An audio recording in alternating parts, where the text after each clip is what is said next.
Let's play the second more game. Okay?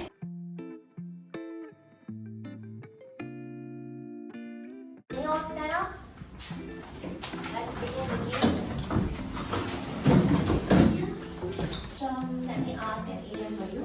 What's couch potato means?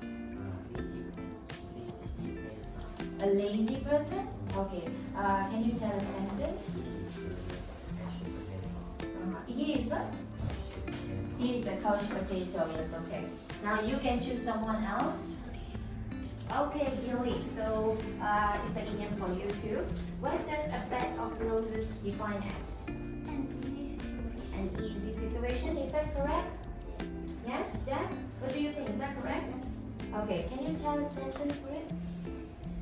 The English question I'm working on right now is a bed of roses. Okay, so which means she's referring that English questions she's working on right now is easy peasy. What does cheese mean? Important person. Tell a sentence. Teacher is important. Teacher is big cheese. It's a big cheese. Because teacher can teach everyone to learn something.